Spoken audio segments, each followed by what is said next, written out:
Okay, so we talked about on Friday the idea that we need to follow two rules for a system to be aromatic. First one is all the ring atoms have to be sp2 hybridized, and then the total number of pi electrons has to be 4n plus 2. So that's the first rule and the second rule. And then we did some examples or looked at some examples of things that are either aromatic, non-aromatic, or anti-aromatic, with anti-aromatic having the number of pi electrons of 4n. And then we started to look at heterocyclic rings. So again, going back to the idea here of what happens different in a heterocyclic ring, nitrogens can either be sp3 hybridized or they can be sp2, and if they're sp2, that's going to put the lone pairs in the p orbital. Remember, no p orbital can be used to bond another atom. It can be used to overlap to form a pi bond, but it can't be used to bond an atom.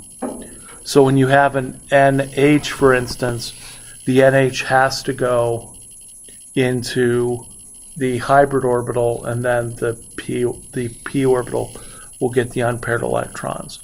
Now that's the same thing. The same thing would be true for a carbon that had a lone pair of electrons. So for instance, if you had a carbon with a lone pair, that would be a carbanion, a C-. That carbon could be sp3 or sp2 hybridized. But if it decided to be sp2 hybridized, then it would have to place the pair of electrons in the unhybridized p orbital. Okay. So then we went through the molecule pyrrole.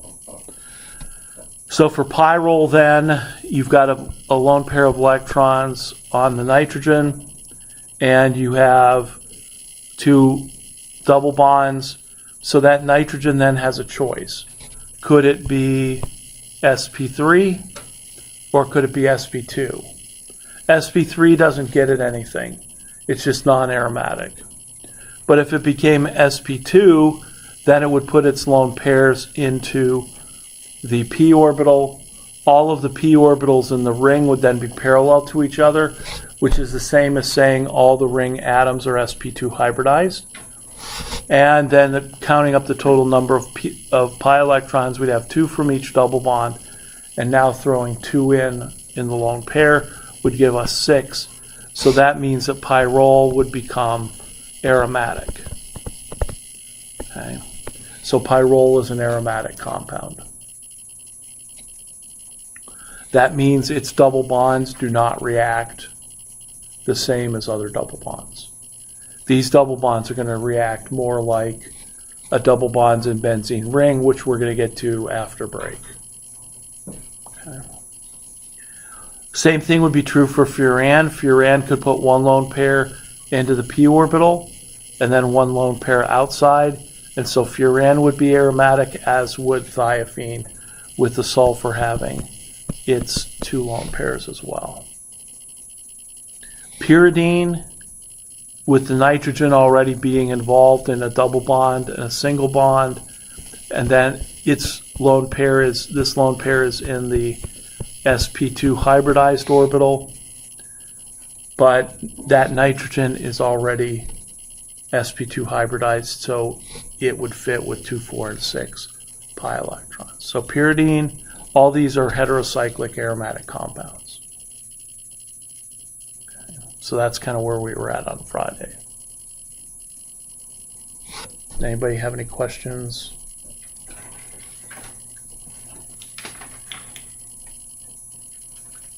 Unrelated to this, but regarding the exam, for the previous year's exams, you have several stuff marked like correct or incorrect or whatever. Like, Oh, that's my tally.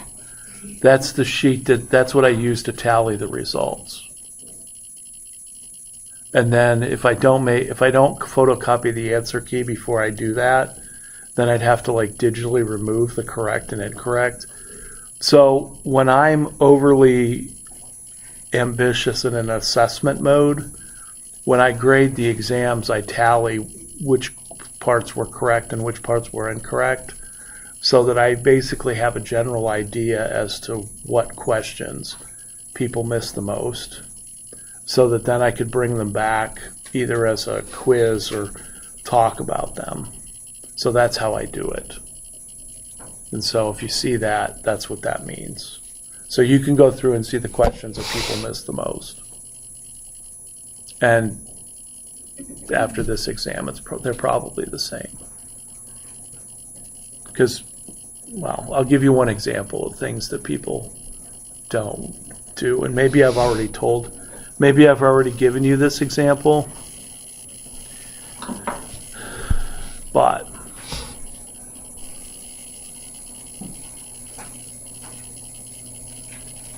let's see.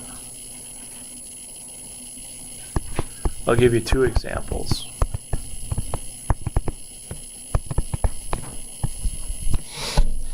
I want to draw an arrow to show that I'm going to lose an H+. How should I draw that arrow? Should I draw it like this, showing that the hydrogen is leaving? Or should I draw it like this? Top or the bottom? The bottom. The bottom one's how I should write it. I should not write the top one. Okay. That's one thing that I see a lot of. Then I also see a lot of this.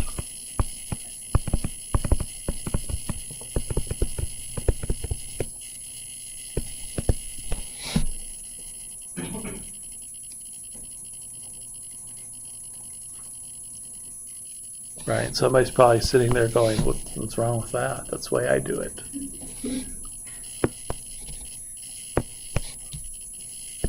Remember, the arrows always have to go towards a positive charge. So I've been seeing these kinds of errors, and I didn't feel like, well, number one, last year I only had 30-some exams to grade. This year I've got 60-some. So when I tally, that takes time away from me finishing up the exams as quickly as possible. So that's why you probably haven't seen it on my, usually I keep 2 answer keys. So that's what that means. So don't do these. So do these, don't do the alternatives. Okay.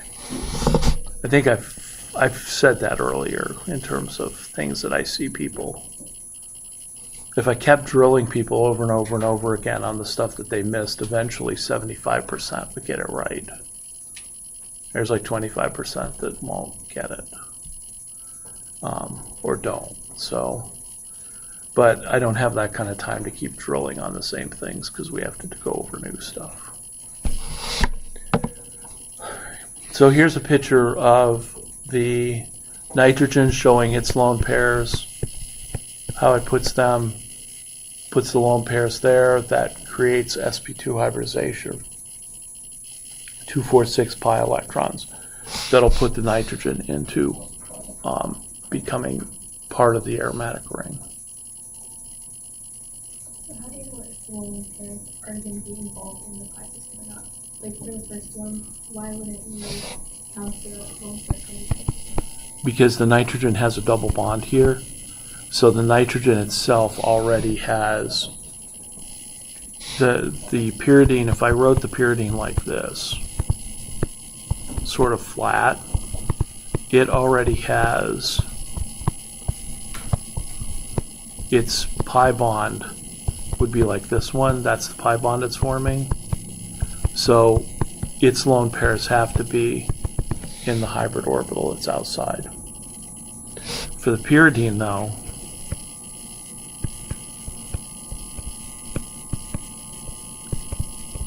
it's the hydrogen that's outside the ring, and its lone pair is part of it, so that way it can become part of that system. And then for this oxygen down here, which would be what's called furan, one lone pair would be part of the pi system, and the other lone pair would be outside the pi system. So the only way to do it the only way to know if it's part of the pi system is to basically do that molecule and determine it's aromatic. Now, where does that become important? Where that becomes important is that I wrote the structure of this molecule out on Friday, because also realize that whether I write the lone pair inside the ring or whether I write the lone pair outside the ring it doesn't matter, it's the same thing. So I would ask the question, is this aromatic? Is this molecule aromatic? And so the first question is, are all the ring atoms sp2 hybridized?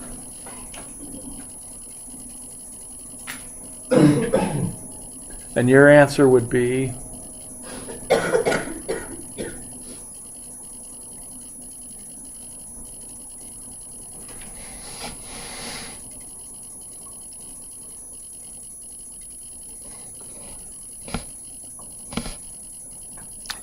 what's your answer? Yes. Is that what you were going to say? I have a question. So at the end, No questions. You have to answer my question first. So what's your question? if the end is like double bonded to one of the carbons, will it always, like the lone pair will not be in there?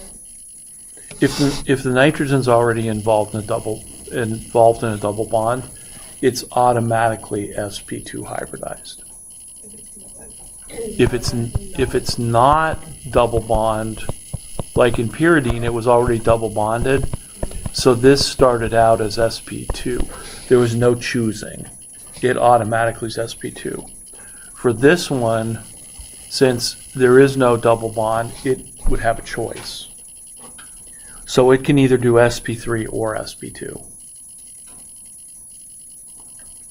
So as long as it doesn't have a double bond, it might choose one or the other. And that's kind of the answer, right? Everything in this ring is sp2 hybridized except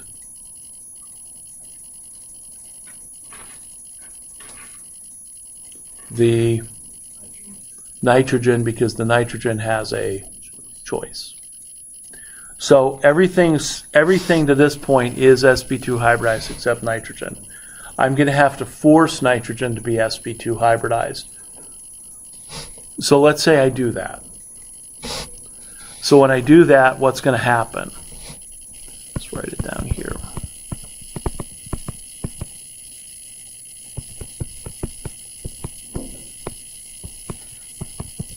So what's going to happen is these three bonds are going to be sp2 hybridized, and then I'm going to have a lone pair with the p orbital. The lone pair in the p orbital. So if I go through and I write all of my p orbitals, it now, if it's sp2 hybridized, that will now become parallel to the other p orbitals. And if it does that, all the atoms are now sp2 hybridized. How many pi electrons would that give it then? Because I'd have 2, 4, 6, 8, and now these two would make it 10. So I'm going to have a grand total of 10 pi electrons.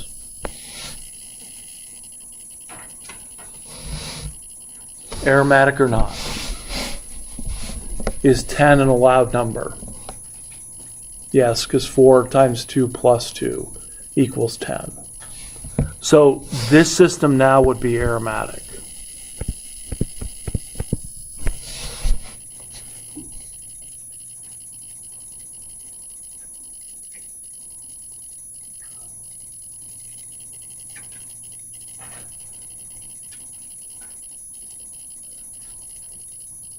Does that make sense to everybody? So if that nitrogen becomes sp2 hybridized, it puts its 2 pi electrons into the p orbital, or its 2 lone pair electrons into the p orbital, which then become part of the pi system. In that case, the pi system now has 10 electrons, which is going to make it aromatic. And when I asked on Friday, I asked, what does that look like? What kind of molecule does that look like that you've seen in your biology genetics classes? You said,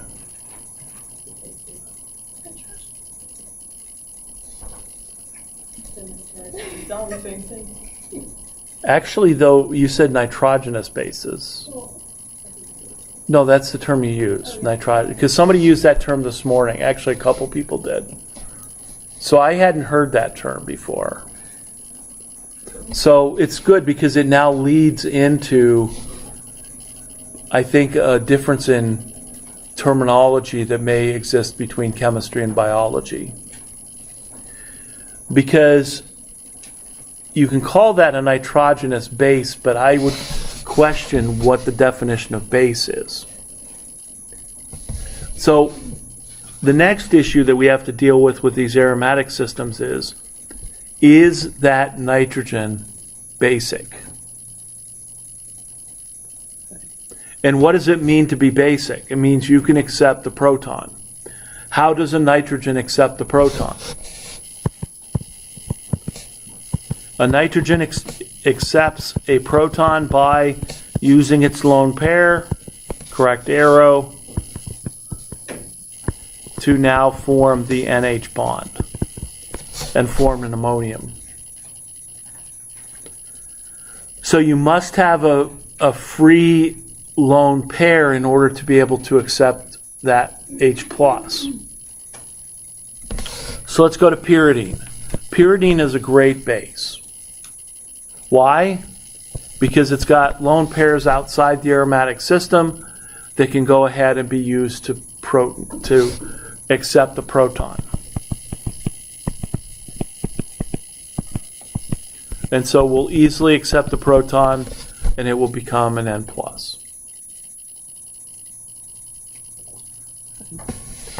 My question about this nitrogenous base is this nitrogen basic? Can it accept a proton?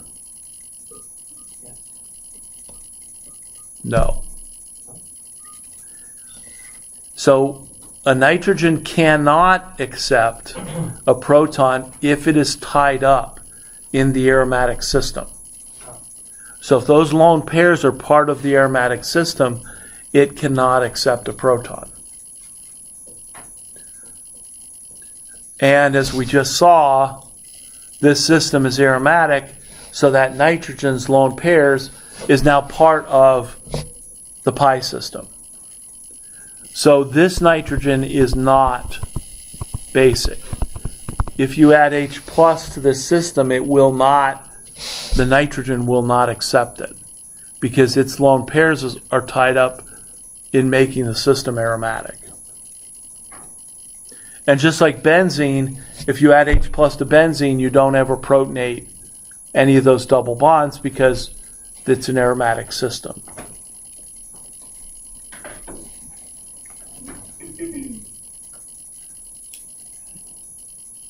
Wait, can you count the 10 electrons? I just don't know how to count it. Like, I can't see them. 2, 4, So you don't count between each two? 6, 8, and then the lone pair is 10. Every pi bond has how many pi electrons? 2.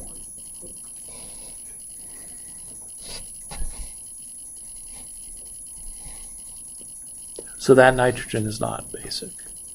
So I think when they talk about nitrogenous bases acting as like base pairs, I don't think that the biology community has the same definition of bases as, or basic, as the chemistry community does. Now, if we're talking about base pairs as this is something that can hydrogen bond, okay. But that nitrogen is not basic because its lone pairs are caught up in the pi system. Does the nitrogen always, like, is there any ever an instance where the nitrogen is not part of the lone pair system, or the nitrogen system? Yeah, like pyridine is one example.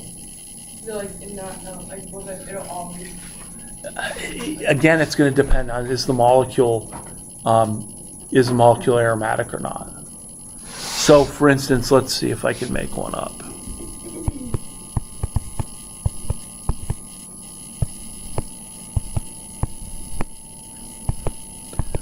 So if I had this one,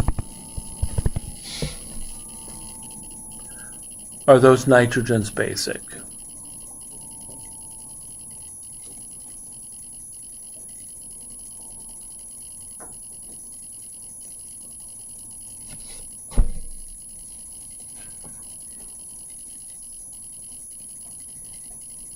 Yes, no? Yeah. Yes? No? So in this case, because those lone pairs part of the pi aromatic system? No, they're outside of it. Right? Because the double bond to the nitrogen represents that nitrogen had lone pairs, but it's being used in the pi bond. So both of these are basic.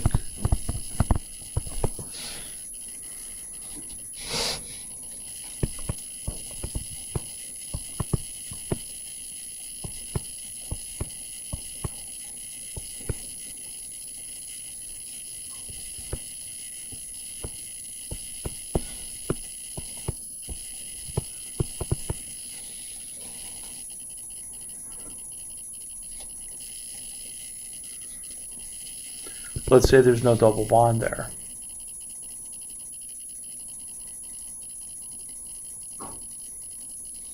Then this nitrogen would be basic because it's not tied up in the aromatic system. If I put the double bond up here, then those lone pairs will be used as part of the pi system. So it really depends on whether the molecule's aromatic or not.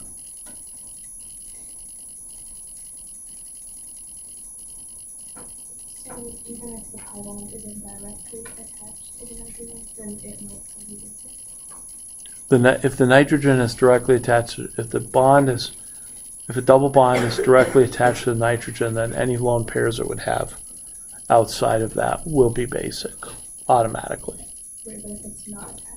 Like But if you're it's- saying right now, like, Yeah, if it's not, then it's going to be a question of, is that nitrogen sp2 or sp3?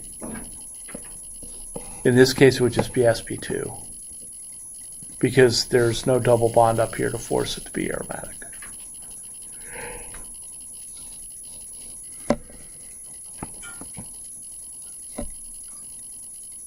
And I have some practice problems on this, determining whether it's aromatic or not and whether the nitrogen is basic or not. And actually, I think somebody just showed me an old test, and I asked those questions on one of the last year's old tests. So that's how we tell if a heterocyclic atom is basic or not. If its lone pairs are tied up with the aromatic system, it's not going to be basic. But if it is, or if it isn't, then yes, it would be.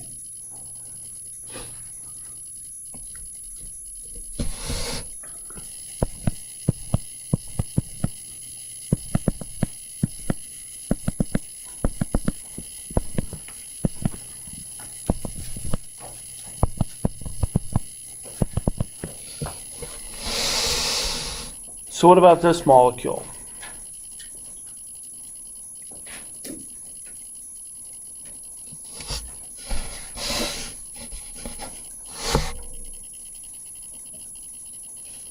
Aromatic, non-aromatic, anti-aromatic.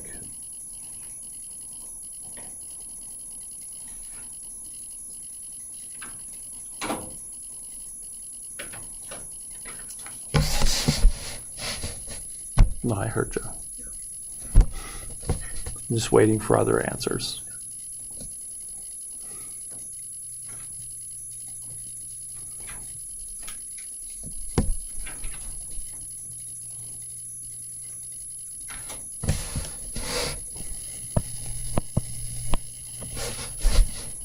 Anybody else have an answer?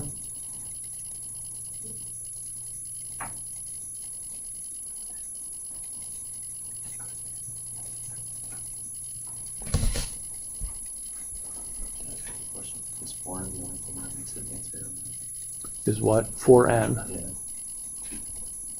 4N is the only formula for anti-aromaticity. Okay.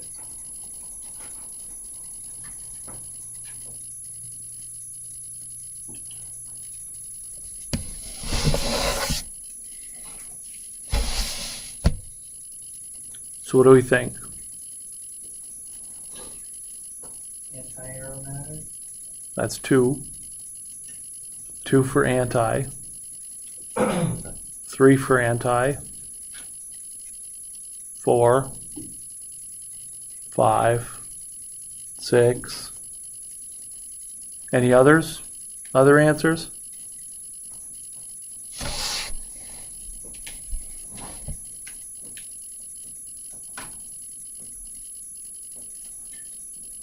How about non?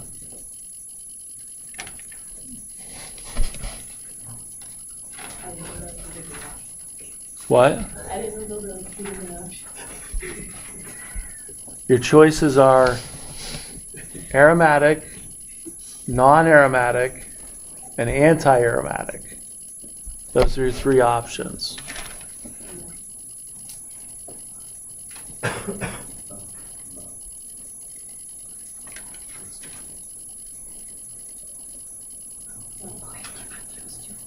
Non-aromatic? I don't know. Okay. Are all the atoms sp2 hybridized? All except what? The atoms that can choose to be sp2 or sp3. Which atoms can choose to be sp2 or sp3? Which ones? The nitrogen and the oxygen. So the nitrogen and the oxygen can choose to either be sp2 or sp3. What do they have to do for this system to be aromatic? Choose to be sp2. So let's say they do.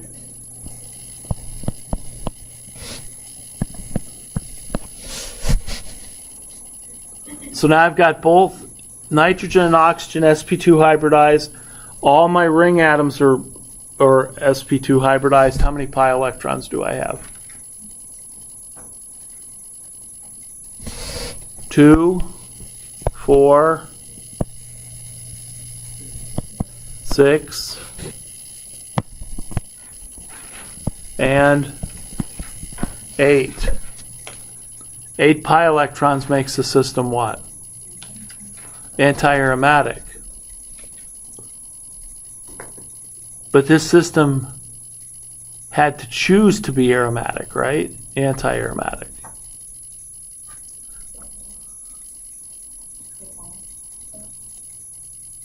Well, will it? Will it choose to become super unstable? Or will it just decide either one of those I'm just going to let be sp3? So this is non-aromatic.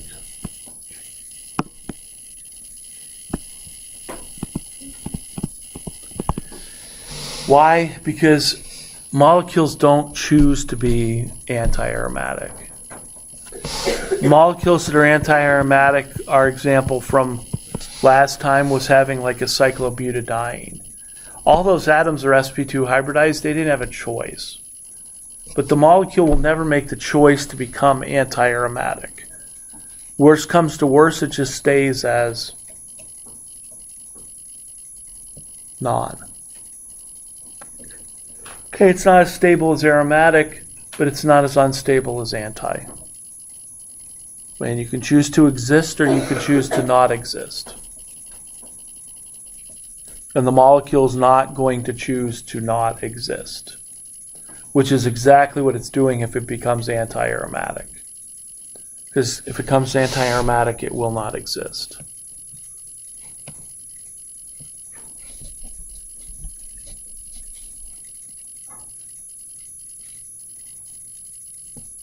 Nitrogen, basic or not?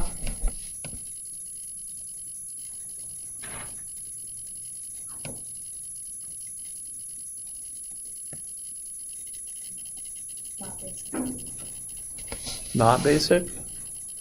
because the lone pairs are non. So the nitrogen could still go sp2 and form like this much of a conjugated system.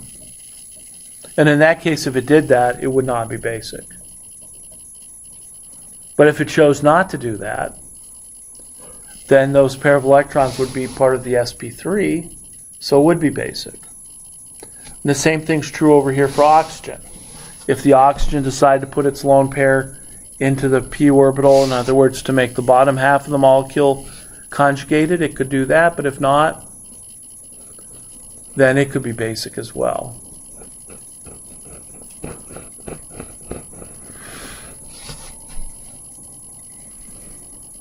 Okay, so molecules don't choose to become anti-aromatic if they have a choice. And whenever it's a nitrogen or an oxygen involved, it will choose not.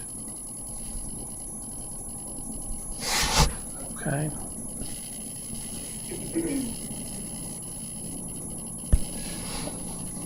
The other group that I want to talk about are ions. Now, you can make the argument that an ion isn't necessarily super stable and it'll exist as itself by forever because cations or anions want to get back to being neutral. So what in this case what aromatic means is that this cation is more stable than other cations that are like it. So if we look at this, for instance, here's our that's a cyclopropenyl carbocation. It already started out planar, but planar is not the characteristic. This plus charge on this sp, on this what's now sp2 hybridized carbon, makes all the ring carbons sp2.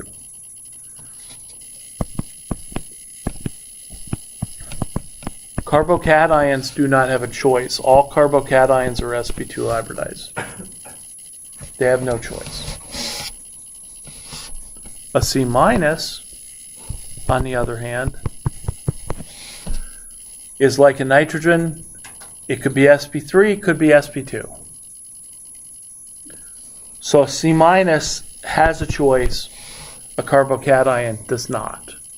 The C minus still will not make a choice to make a system anti-aromatic. So the cyclopropyl carbocation, all the atoms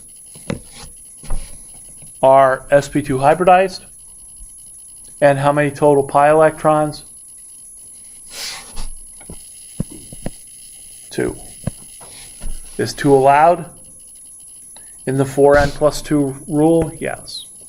Because n equals 0 is 2.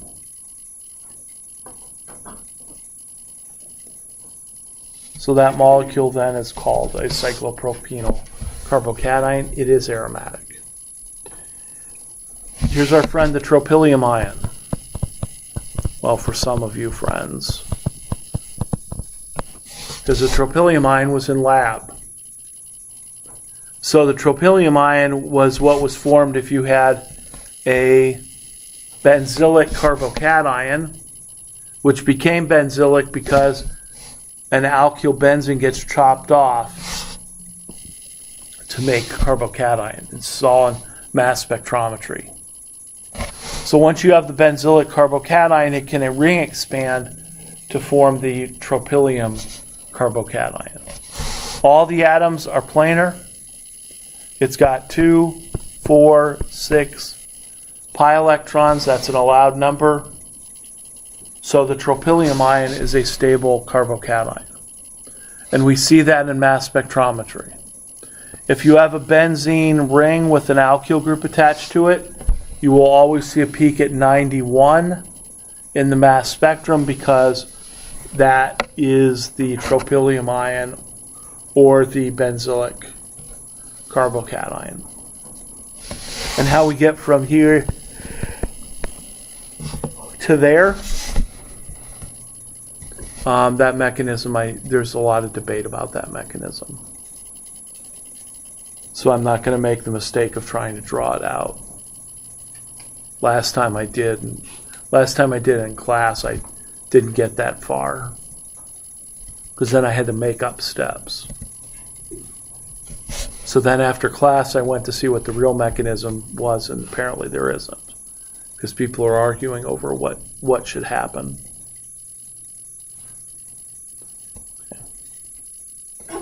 So those are carbocations. Carbanions. So if we have a C with an H and a lone pair here on this cyclopentadienyl molecule, that carbon with the lone pair can say, you know what? I'm going to put my lone pair in the pi bond or in the p orbital. That's going to make it part of the extended pi system. I've now got all of my atoms sp2 because my carbon chose to be sp2. And it's got 2, 4, and now 6. So it's got 6 pi electrons.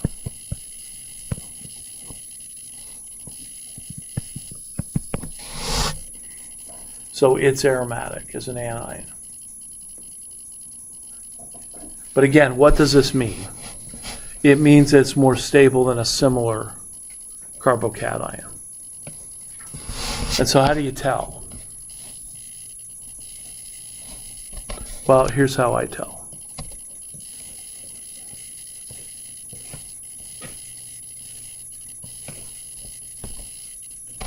So let's say that I took my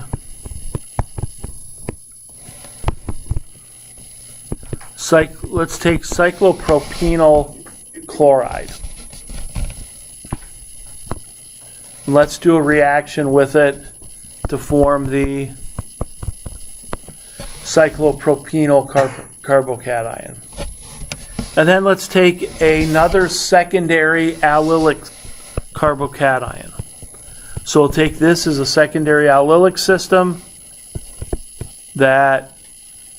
There's the allylic system.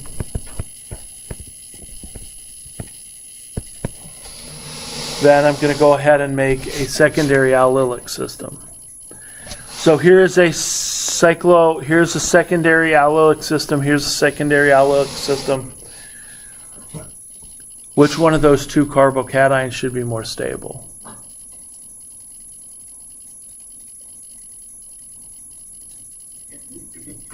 Which one? The top one? Why? It's aromatic. So this one's going to be more stable. So how am I going to show that experimentally? What did I just do the first step of? An SN1 mechanism. So I just did the beginning steps of an SN1 reaction. So which reaction should go faster? The top one or the bottom one? The top one. So it should form that carbocation faster.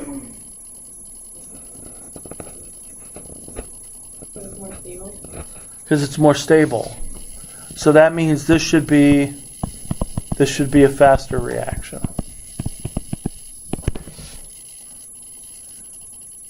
Because remember, for SN1 mechanisms, you form the more stable carbocation faster because of the Arrhenius equation and Hammond's postulate. So that's the context in which we talk about aromatic anions or cations. I'll just show you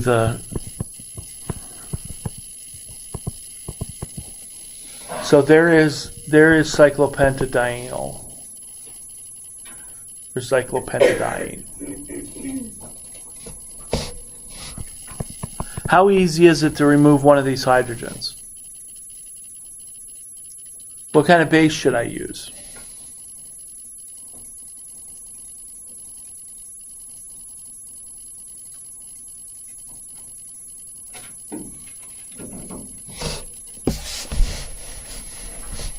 What kind of base will deprotonate a CH bond?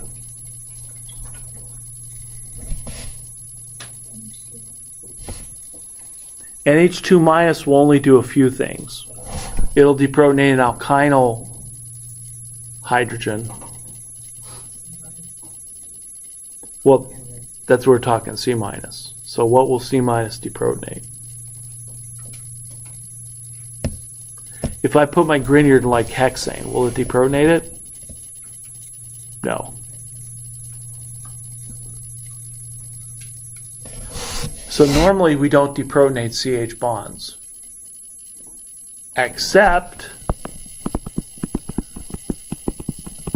that one. And that one I can deprotonate with NH2 minus or another C minus.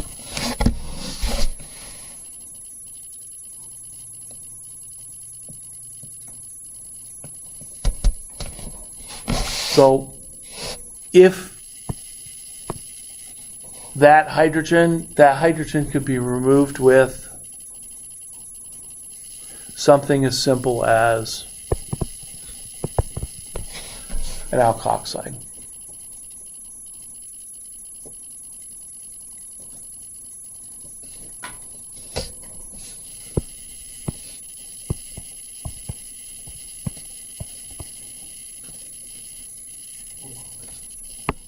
What?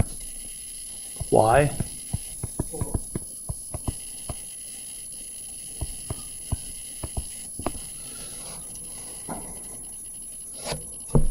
Is the carbon just going to turn into a carbocation? It's just going to rip the hydrogen straight off of it? No. This is an anion.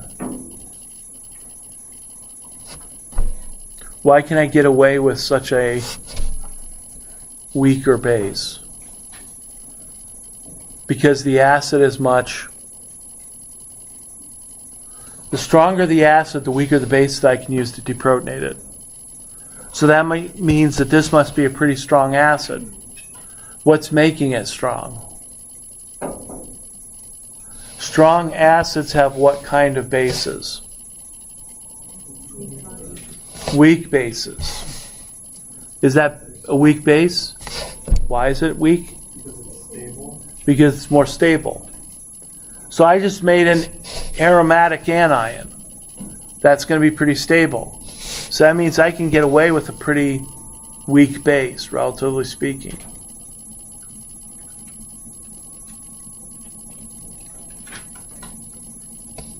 So that's the experimental evidence that I can make that cyclopentadienyl anions are more stable because they're really easy to make. And they're really easy to make so that people actually make these all the time.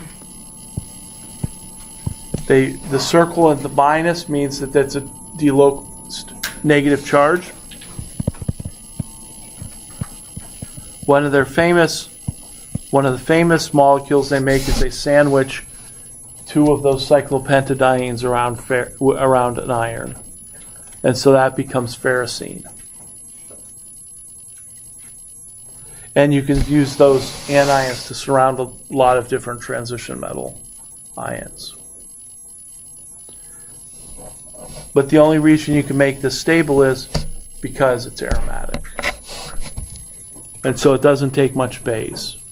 You might even be able to do this with hydroxide. That's how stable the base is and how sort of unstable the reactant is.